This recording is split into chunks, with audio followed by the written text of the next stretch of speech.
ಚಿಂತಾಮಣಿ ತಾಲೂಕಿನ ಶಿಡ್ಲಘಟ್ಟ ವಿಧಾನಸಭಾ ಕ್ಷೇತ್ರಕ್ಕೆ ಬರುವ ಏನಿಗದಲೆ ಗ್ರಾಮ ಪಂಚಾಯಿತಿ ವ್ಯಾಪ್ತಿಯಲ್ಲಿ ಬರುವ ಕಾಚನಹಳ್ಳಿ ಗ್ರಾಮದಲ್ಲಿ ಜಿಂಕೆಯನ್ನ ಕಾಡು ಮೃಗಗಳು ಬೇಟೆಯಾಡಿ ಕೊಂದಿದ್ದು ಸುತ್ತಮುತ್ತಲಿನ ಜನರಲ್ಲಿ ಆತಂಕ ಸೃಷ್ಟಿ ಮಾಡಿದೆ. ಮೋಟಾಮಕನಹಳ್ಳಿ ಹಾಗೂ ಕಾಚನಹಳ್ಳಿ ಕಾಡಂಚಿನಲ್ಲಿ ಒಂದು ಘಟನೆ ನಡೆದಿದೆ. ಬೆಳಗಿನ ಜಾವ ರೈತರು ಹೊಲದ ಕಡೆ ಹೋಗಿದ್ದು ಜಿಂಕೆ ಸಾವನ್ನಪ್ಪಿರುವಂತಹ ಘಟನೆ ಕಂಡಿದ್ದಾರೆ.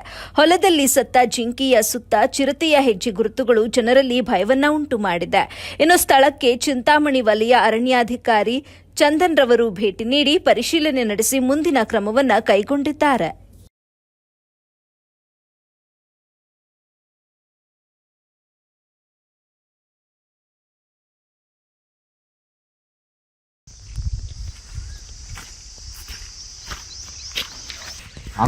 అడిగిలేసుకోరు ఫస్ట్